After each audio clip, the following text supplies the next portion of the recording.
एकेकाळी दुष्काळ, दारिद्र्य आणि 90% स्थलांतरिताचं गाव म्हणून ओळख असलेलं गाव कालांतराने जे आहे नंतर हरित गाव, आदर्श गाव आणि समृद्ध गाव म्हणून ज्याची ओळख झालेली आहे, अशा अहिल्यानगर जिल्ह्यातील आदर्श ग्राम म्हणून ओळख असलेल्या हिवरे बाजार या गावामध्ये आज आपण आलेलो आहोत। या ठिकाणी आज आपण पारावाच्या गप्पा मारणार आहोत त्यांच्याशी आणि इथल्या नागरिकांशी आपण त्यांच्या गावाची समृद्धी कशी वाढली याची माहिती जाणून घेणार आहोत। आपण सध्या अहिल्यानगरच्या हिवरे बाजारमध्ये आहोत। हिवरे बाजार जे आहे ते अहिल्यानगरचं समृद्ध गाव असलं तरी महाराष्ट्र आणि देशभरामध्ये जे आहे याची ओळख आदर्श ग्राम आणि हिवरे बाजार जे हरित आणि समृद्ध गाव म्हणून याची ओळख झालेली आहे।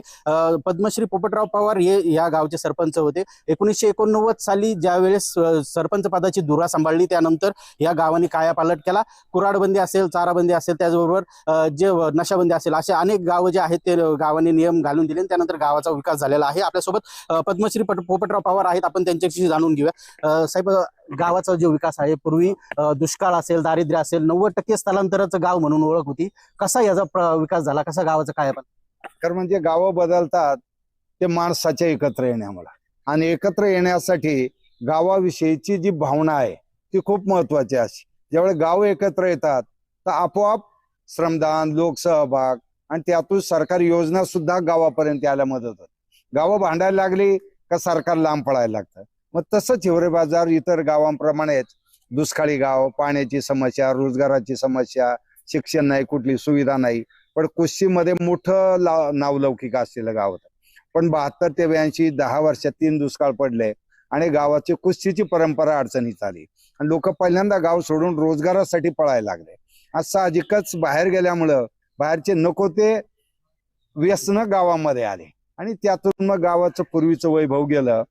आणि 89 साली मला या ठिकाणी ग्रामस्थांच्या आग्रहास्तव सरपंच व्हायला मिळालं आणि ती सर्वांनी एकच ठराव केला, समस्या मांडल्या 26 जानेवारी 90च्या ग्रामसभेत।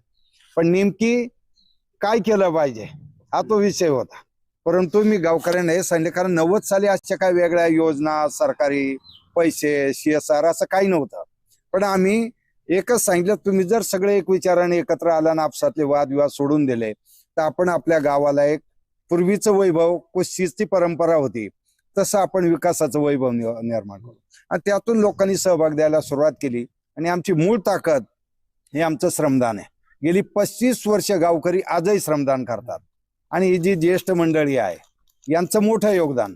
त्या काळातील वैभवाचे दिवस यांनी पाहिले, नंतर बिघडलेले दिवस पाहिले, वाताहत झालेले, आणि पुन्हा एक आनंददायी गाव झालेले सुद्धा हे सगळे साक्षीदार आहेत। त्यामुळे नियमितपणे ज्येष्ठांशी, महिलांशी, तरुणांशी जो एक संवाद नेहमी होतो, त्या संवादामुळे 35 वर्षे गाव, परंतु निवळ एकत्र येण्याने श्रमदानी गाव टिकत नाही। तर गावातल्या समस्या ज्या असतात त्या समस्याची सोडवणूक आपण कशी करतो, म्हणून या गावाची मूळ समस्या पाणी होती, म्हणून पाणी अडवा आणि जिरवा यासाठी गाव एकत्र आलं। आणि ती समस्या संपली की मग दुसरी समस्या येते, कारण गावात एक समस्या संपली का दुसरी तयार असते। आणि मग त्यातून कोणी सांगितलं शिक्षण चांगलं असावं, आरोग्याच्या सुविधा असावी, रस्ते असावेत, त्यानंतर गावातलं व्यसनाधीनता बंद झाली पाहिजे, रस्ते चांगले असले पाहिजे, अशी एक एक समस्या। आणि याला मग कुठतरी शिस्त पाहिजे, म्हणून एक चराईबंदी, कुऱ्हाडबंदी, नसबंदी, नशाबंदी, श्रमदान, लोटाबंदी, पाण्याचा ताळेबंद, बोरवेल बंदी, गावातली जमीन बाहेरगाव विकायची नाही, अशा ज्या काही गोष्टी आम्ही केल्या याच्यामुळे लोकांना एक सामाजिक शिस्त आली। आणि आज निवड विकास पैशाने होत नाही तर सामाजिक शिस्तीने होत असतो, आणि सामाजिक शिस्त असेल तर आपोआप लोक गाव म्हणून। आणि इथे पाहिलं की एकही पुतळा गावात नाही, गावामध्ये कुठल्याही पार्टी, पक्ष, संघटनेचा बोर्ड दिसत नाही, कारण इथं आम्ही स्वतःच, माझंही नाव कुठेही तुम्हाला गावात दिसणार नाही गेली 35 वर्ष। म्हणून एक आहे की जे केलं आम्ही केलं आपण करू, हाच आमचा मूलमंत्र आहे। नाही तर मी आला की मग थांबता आणि आम्ही आला की पुढे या। आणि समस्या अडचणी असतातच, पण अडचणी जरी असल्या तरी आम्ही त्यातून मार्ग काढून पुढे जात असतो। आणि म्हणून आज मे महिना आहे आणि मे अखेरीला आमच्या गावात एक सेल्फी विथ हँडपंप ही संकल्पना असते, आणि आपण तर सगळे बदलापासूनचे साक्षीदार आहात। आणि म्हणून इथं कुठल्याही हातपंपाला आजही एकदा हापसलं की पाणी मिळतं, एकदाच, मग ते गावातला असो किंवा डोंगर माथ्यावरचा असो। याला एकमेव कारण बोरवेल घ्यायचा नाही, फक्त पिण्याच्या पाण्यासाठी हँडपंप आणि शेतीसाठी विहिरी, म्हणजे 70 विहिरी असताना 94 साली आम्हाला फेब्रुवारी पाणी संपायचं. बरं. आज 445 विहिरी गावात आहेत आणि आता सध्या 6 ते 7 विहिरी नव्याने झाल्या. 35-40 फुटा पाणी लागतं. बरं. मग हा बदल हा काय हाणून मारून होत नसतो. एक मत परिवर्तनाने आपलं भवितव्य चांगलं करायचं यासाठी लोकांनी एकत्र येऊन स्वतःला घालून दिलेली शिस्त. मग बोरवेल घ्यायचा नाही, पुन्हा गावातली जमीन बाहेरगाव विकायचा नाही, जास्त पाण्याची ऊस डाळिंब द्राक्षासारखी ऊसासारखी पिकं घ्यायची नाही, हे जे निर्णयाचं बंधन केलं त्यामुळे आज गावामध्ये सुबत्ता आहे. मग जिथं एक काळी खायला अन्न आणि रोजगार नव्हता, आज त्या गावामध्ये BPL 0 आहे. गाव सोडून गेलेले लोक पुन्हा गावाकडे आलेले आहेत. आणि एवढंच नाही, आमची पाणी योजना आहे 19 वर्ष झाली. 2003-04 ला आम्ही केली होती. 19 वर्षामध्ये फक्त 78,000 रुपये मेंटेनन्सचा खर्च आहे. बरं. 19 वर्षाचा. आणि दिवसाआड दर घरात रोज 500 लिटर पाणी जातं. म्हणजे परसबागेचं पाणी, गुरांना पाणी, माणसांचं पाणी, आणि कुठेही रस्त्यावर एवढं सुद्धा गटार तुम्हाला दिसणार नाही. म्हणून स्लोगन आहे, एक मच्छर दाखवा 100 रुपये मिळवा. आता हार्ड अँड फास्ट कधी लय दलदल पाऊस सारखा झाला तर थोडस, अन्यथा नाहीये. त्याला कारण जी शिस्त आहे ती महत्वाची. आज संपूर्ण राज्यभर टँकरचं किती मोठं सर्वत्र ओरड चालू आहे. हा, आणि आमच्याकडे मात्र जसा मे येईल, पाऊस जसा लांबल तसं आमचं हिवरे बाजार हायलाईट होत जात. का आमच्याकडे टँकर येतच नाही. कारण लोकांनी आत्ताही जो आहे पाऊस लांबला तर त्याचा सुद्धा गावकऱ्यांनी निर्णय घेतलेला आहे.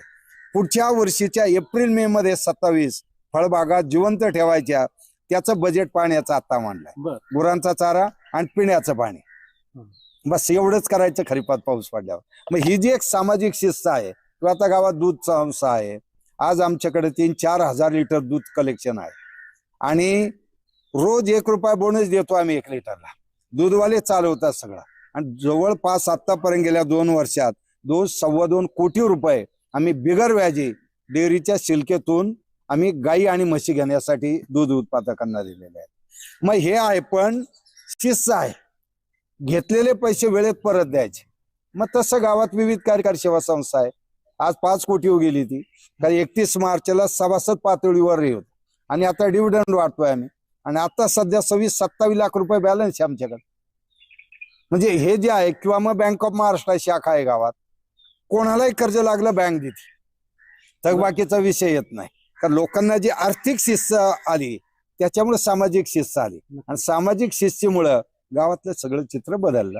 पूर्वी कसं होतं, गावाची पाण्याची परिस्थिती कशी होती? गावाला फक्त एकच बारं होती, ते पायऱ्या उतरून खाली जायचं, त्याच्यात पाणी भरायचं, वर डोक्यावर घेऊन घरी यायचं. आता पुढे ह्या योजना येत आलं त्याच्यात ते आणखी फरक होता. आता त्या बाजू कोणी डोकायला जात नाही, कारण तिथे त्याला ते हे नाही ना, त्याच्यामुळं हात पाय धुतलेलं पाणी त्याच्यातच मग ते दूषित होतंय का काय होतंय, त्याच्यामुळे ते आता कोणी त्याच्याकडे जातंय नाही. आता गावात हँडपंप आलेला आहे. पंपाला एक हापसा मारला की लगेच पाणी येतंय. त्यावेळेसची पाण्याची परिस्थिती आणि आजची त्यावेळेस पाण्याची हातपंप नव्हतेच ना. मी सांगितलं तुम्हाला, बारवेचं पाणी होतं किंवा शेजारी 2-3 विहिरी होत्या, एवढंच होतं. जे ते आपल्या शेतात गेलं जे त्या विहिरी तिथेच पाणी प्यायचं, त्याच्यामुळं काय प्रश्न नव्हता ना. आता हे हँडपंप तुमचे झाले तर इथे एक बाऱ्यात तुम्ही म्हणतात ना, जोरात मारलं तर भले मोठी नळकुंडी पाण्याची बाहेर येते. इतकं पाणी सध्या आहे. आता उद्याचं काय सांगताय? नक्कीच जे आहे, आता जे आपण पाहतो सगळी शेतीची व्यवस्था आहे. आता शेती समृद्ध झालेली आहे. हरितग्राम म्हणून ओळखलं जातं. देशभर नाव आहे, जगभर नाव आहे. शेतीचं कशी आता इथं व्यवस्था आहे, कसं पद्धतीने शेती केली जाते? आता समजा जे लेवली बिवली करून पायपानी करून बागायती झाले, समजा व्यवस्थित त्याची ते आपली पिकं काढतात आणि समजा व्यवस्थित होते. सगळे तिन्ही हंगाम कसे केले जातात, काय तिन्ही हंगाम म्हणजे काय, रब्बी असते त्याबरोबर खरीप असेल, बाजरी, ज्वारी, गहू, मूग हे पिकं घेतात. पण आता मूग आणि बाजरी घेते. मग तिथून पुढे मग ज्वारी, गहू असे पिकं, कांदा असे पिकं घेतात.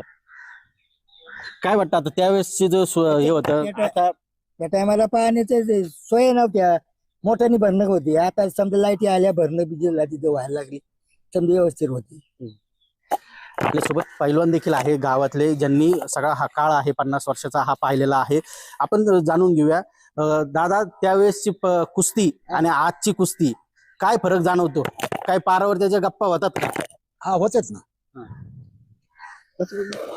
कसं कसं पारावरच्या गप्पांमध्ये कसं तुमचे कुस्तीचे जे आहेत किस्से सांगवले जातात, काय किस्सा सांगा? कुस्तीचा आम्ही लहानपणापासून आम्हाला कुस्तीचा नाद होता. आई वडील घरचे म्हणजे ते दूध बीत पाजायचे आम्हाला, एकदम अंडे फिंडे खाऊ घालायची. दुधाचा स्टॅमिना आमचा असा होता, 2-2 लिटर मी स्वतः दूध पित होतो एकदम. 1000 बैठक मारायचो एकदम. असे जर 2 हट्ट्या काढत 500 जोर मारायचो एकदम. असं कुस्तीचं म्हणजे हे होतं आपले. आम्ही बाहेर सुद्धा महाराष्ट्राला सुद्धा 12-12, 14-14 वर्ष मानधन खाल्लं. महाराष्ट्र कुस्तीगीर परिषदचं चांगल्या रीतीने म्हणजे पहिल्यांदी केली एकदम.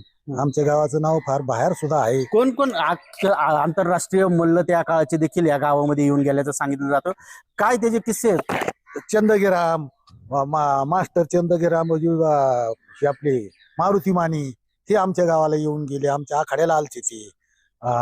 शिरूरचे ते रघुनाथ पवार, महाराष्ट्र केसरी, ते सुद्धा आमच्या गावाला येऊन गेले एकदम. आत्ताची कुस्ती आहे, आत्ताच्या कुस्त्या आपण पाहिलेल्या आहेत आणि त्या काळच्या कुस्त्या पाहिलेल्या आहे, काय फरक जाणवतो का? फरक जाणवतो एकदम. म्हणजे त्या काळचं फार म्हणजे कष्ट म्हणजे करायचो आम्ही, म्हणूनच आम्ही महाराष्ट्राला नंबर काढायचो. 62 किलोचं स्वर्ण पदक मी आणलेलं आहे महाराष्ट्राचं. म्हणजे असं कष्ट करूनच आणलं ना ते, असं बिगर आताच्या कुस्त्या म्हणजे इतक्या कष्टाच्या नाहीत एकदम. आज जे हे महाराष्ट्र केसरीवरून जे वाद चालू आहे, सगळ्याच कुस्त्यांमध्ये जे हंगाम असते, ज्या स्पर्धा आहे, त्यांचे वाद पाहायला मिळतात. कुठेतरी मनाला वाईट वाटतं. हा वाटतं, नाही तर कसं कुस्तीमध्ये असं तक्रार तर व्हायला नाही पाहिजे. खराजी न्याय असतो, पंच लोकांनी खराच न्याय दिला पाहिजे. पंचाकून काहीतरी बिघड होतोय म्हणून न्याय दिला नाही, म्हणून या तक्रारी कुस्ती पेशात होत्यात. काय सांगाल त्या कुस्तीगीरांना आत्ताच्या आणि त्या मल्लांना, त्या प्रशिक्षकांना काय सांगाल? सागर म्हणजे त्यांनी त्यांच्या पद्धतीने नीटनेटकच केलं पाहिजे ना. मोकार नास्ता कोटाने वाढले नाही पाहिजे ना कुस्तीमध्ये. ज्याच्या पद्धतीनेच कुस्ती केली पाहिजे एकदम. नक्की जे आहे आजची परिस्थिती कुस्तीची आणि त्या काळची परिस्थिती देखील बाबांनी जी आहे ती विशद केलेली आहे. आपण आता अहिल्यानगर जिल्ह्यातील आदर्श गाव हिवरे बाजारमध्ये आहेत. आपण ज्येष्ठांकडून त्यांचे सगळे जे जुने गाव आहे त्याची सगळी माहिती जाणून घेतलेली आहे. आता आपल्यासोबत काही प्रौढ आहेत, आपण त्यांच्याकडून देखील गावाच्या आत्ताची विकासाची परिस्थिती काय आहे ते जाणून घेऊया. आज गाव जे आहे ते सगळं परिस्थिती विकास चालू आहे. कशा पद्धतीने विकास झालेला आहे आणि आता जे पारावरच्या गप्पा आहेत, आपण रोज बसतो पारावरच्या गप्पामध्ये, कशा गप्पा असतात पारावर, काय काय चर्चा केल्या जातात पारावर? नाही, आज जर आमच्या गावचं पाहिलं तर आमच्या गावामध्ये दुष्काळी परिस्थिती मोठ्या प्रमाणावर होती आणि ओसाड जमिनी होत्या. डोंगर सगळे ओसाड पडलेले होते. त्याच्यावरती गावातली सगळे गावची गावरान जनावर, शेळ्या मेंढ्या ह्या चरायला जात होत्या. आणि त्यामुळे काय व्हायचं, पाऊस पडला का ते पाणी निघून जायचं. ओढे नाल्याने दारी एक तलाव होता, त्या तलावामध्ये जायचं. आणि इतर वेळेस काय पाऊस पडला, खरीप हंगाम सांगायला का आमची शेती संपून जायची. मग ती शेती संपत होती आणि एकच पीक निघत होतं. त्याच्यानंतर काय झालं, 1989 नंतर ज्यावेळेस गावात आमचे पोपटराव पवार साहेब सरपंच झाले. सरपंच झाल्याच्या नंतर त्यांनी जसं जसं गावामध्ये लोकांचा सहभाग वाढत गेला, गावामध्ये ग्रामसभा होत गेल्या, त्याच्यानंतर लोकांनी गावामध्ये कशी कामं करायची हे केलं. त्याच्यानंतर पाणलोट क्षेत्र आलं. पाणलोट क्षेत्राची कामं मोठ्या प्रमाणामध्ये झाली डोंगरावरती. ते कामं झाल्यामुळं पाणी जिरलं गेलं. उतारवर जे पाणी पडायचं त्याच्यामध्ये जिरल्यानंतर खाली नालाबडी, केटी, तलाव, कोल्हापुरी बंधारे सगळ्या प्रकारचे स्ट्रक्चर भरत गेले. आणि पहिल्या वर्षी आम्हाला असा रिझल्ट आला का ज्या विहिरी आमच्या कधीच भरत नव्हत्या त्या अगदी 2 पावसामध्ये तुडुंब भरल्या. तुडुंब भरल्यानंतर शेतकरी पण आश्चर्यचकित झाले, हे कशा पद्धतीने झालं. आणि त्या भरल्यानंतर पुढं मग लोकांची खरीप जे पिकं होती त्याच्यानंतर रब्बी पण मोठ्या प्रमाणात पिकं होत गेले. हे पिकाचं प्रमाण वाढत गेल्यामुळे गायात दूध धंदा व्यवसाय वाढला. दूध वाढल्यानंतर आर्थिक परिस्थिती सुधारत गेली. पर्यायाने आर्थिक परिस्थिती सुधारल्यामुळं गावातली मुलं शिक्षण मोठ्या प्रमाणात घेऊ लागली. शिक्षण झाल्यामुळे ते पण नोकरदार वर्ग मोठ्या प्रमाणात तयार झाला. एकीकडे शेती आमची एक मजबूत तयार झाली आणि ह्या दोन्हीच्या दृष्टीने मग गावाचा एक आर्थिक विकास मोठ्या पद्धतीने होत गेला.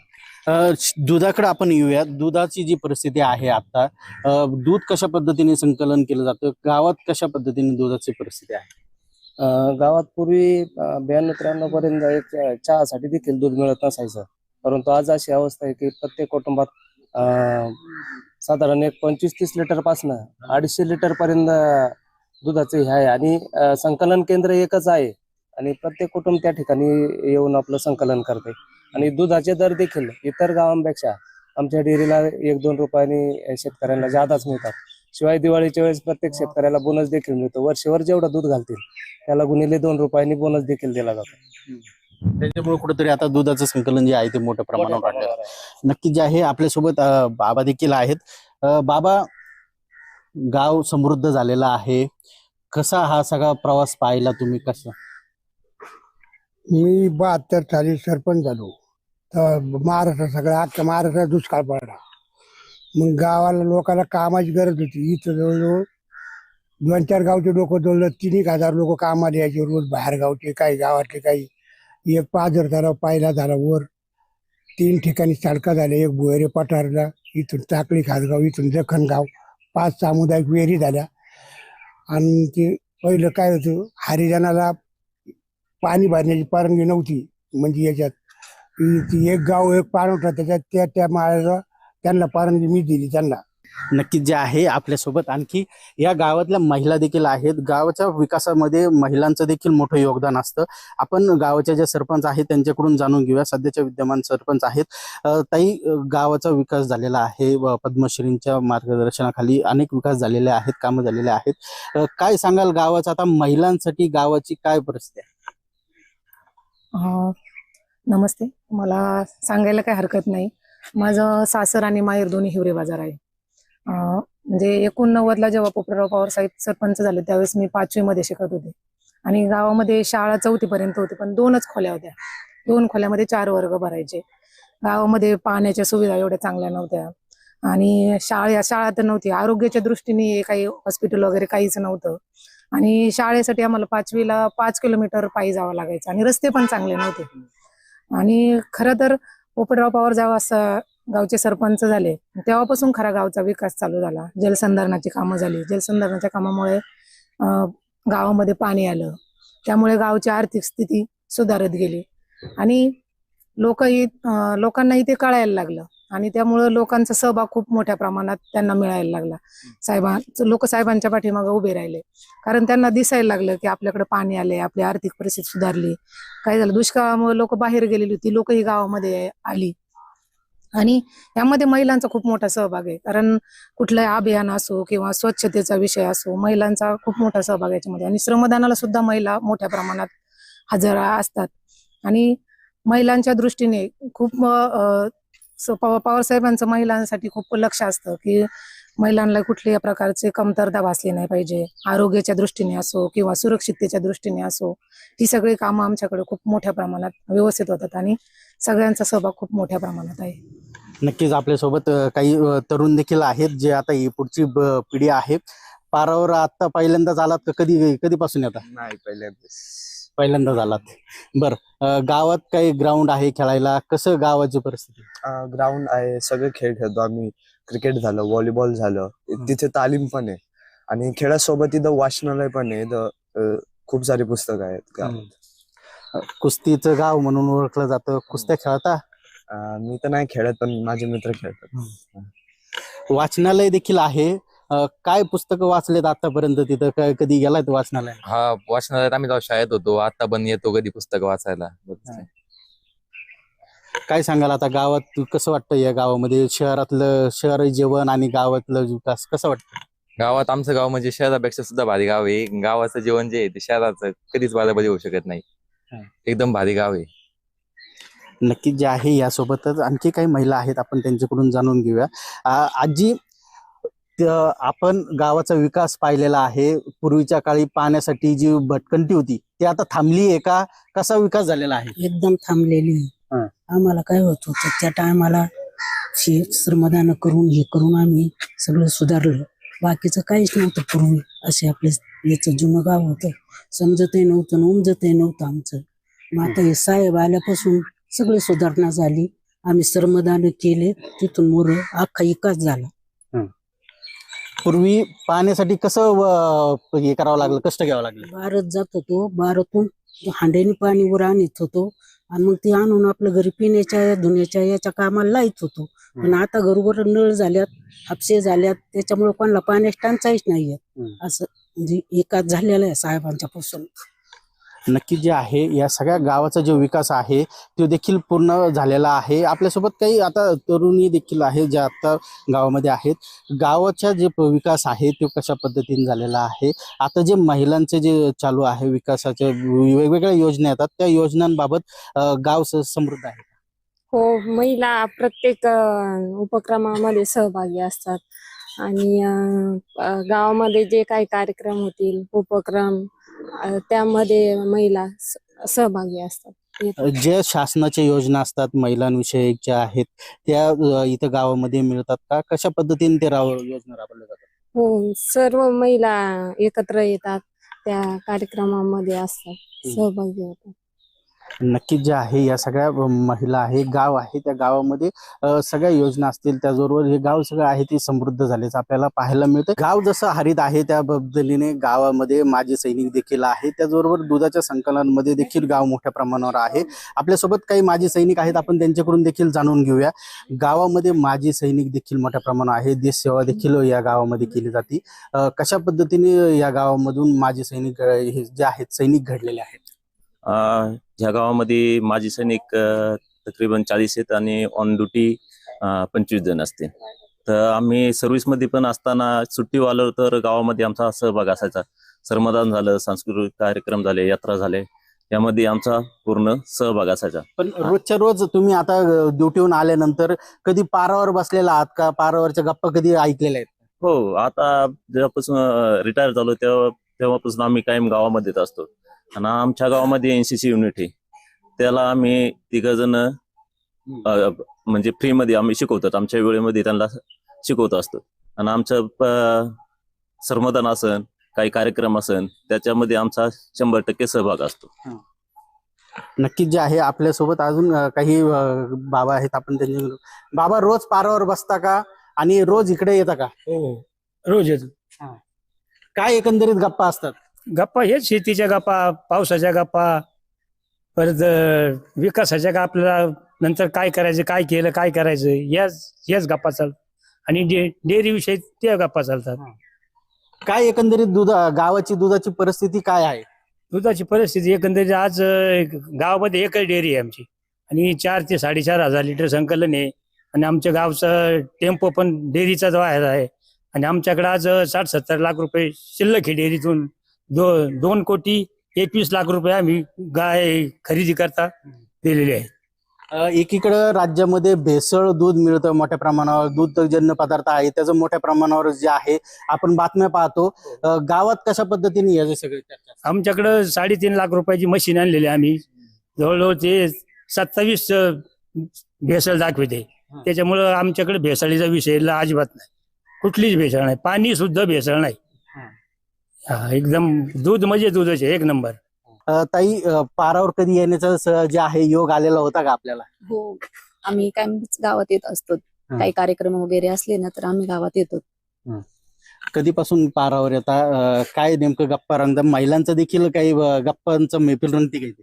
नाही, महिलांची तर काही गप्पांची म्हणजे गप्पा अशा रंगत नाहीत. काही कार्यक्रम वगैरे असले तर आम्ही असे गावात येतो. मग काही सांस्कृतिक कार्यक्रम असो, झेंडावंदन असो, शाळेतील कार्यक्रम असो, यासाठी आम्ही सहभागी असतो सगळ्या महिला. बरं, एकंदरीत पारावर जे आहे ते कौटुंबिक कलहापासून तर थेट राज्याच्या राष्ट्राच्या कलहापर्यंत जी आहे चर्चा केली जाते. आपल्या या सगळ्या महिला ज्यावेळेस एकत्र जमतात त्यावेळेस काही कौटुंबिक चर्चा रंगतात का काही? हो, कौटुंबिक चर्चा अशा असतात की सासू सुनेचं हे पहिल्यापासून संबंध कसे असतात ते त्याच्यावर असतं. ते आम्ही घरगुती कसं असतं, पहिल्या सासवा कशा असतात, सुनांना जास्त सासरवास करायच्या. तसं आताच्या कशा असतात, ह्या सासवांना समजून घेतात काही महिला. मग सासवांशी कसं असतं, सासवांचा आमच्या इथं सन्मान केला जातो, सासवांची जुळून घेतलं जातं सगळ्या गोष्टी. मग आम्ही गावात येऊन मग सासवांचा सन्मान करतो, सासवांना आईप्रमाणे जपतो, सगळ्या गोष्टी करतो व्यवस्थित. हे म्हणतात ते खरं आहे का? हा, मग बरोबर आहे. खरं आहे, एकदम खरं आहे. हायच तसं आमच्या इथं. काय सांगाल सुनांबद्दल? काय नेमकं काय चर्चा करतात? आता सासवांमध्ये सुनेंची चर्चा काय असते? सगळ्या मायली किंवानीच असतात दोघी बी. आमची तर भांडण नाही, तांडण नाही, अजिबात काहीच नाहीये. पोरीनं इतकं जीव लायतात सुनांना बी. पारावर कधी एवढ्या वर्षात कधी आलात का पारावर? हा, मग पहिल्यापासून काही मग आमचे तर सरमदान हे बी असं काही कार्यक्रम असतातच ना, यावं लागत. नक्कीच जे आहे ह्या पारावरच्या गप्पांमध्ये महिला असेल, त्याचबरोबर पुरुष आहेत, ज्येष्ठ मंडळी आहे, तरुण देखील या पारावर रोजचे येतात. त्यामुळे कुठेतरी गाव जे आहे ते आता आदर्श आणि हरित गाव झालेलं आहे. देशभरामध्ये या गावाची जी आहे चर्चा आपल्याला पाहायला मिळते. गिरीश रासकर, जय महाराष्ट्र न्यूज, अहिल्यानगर.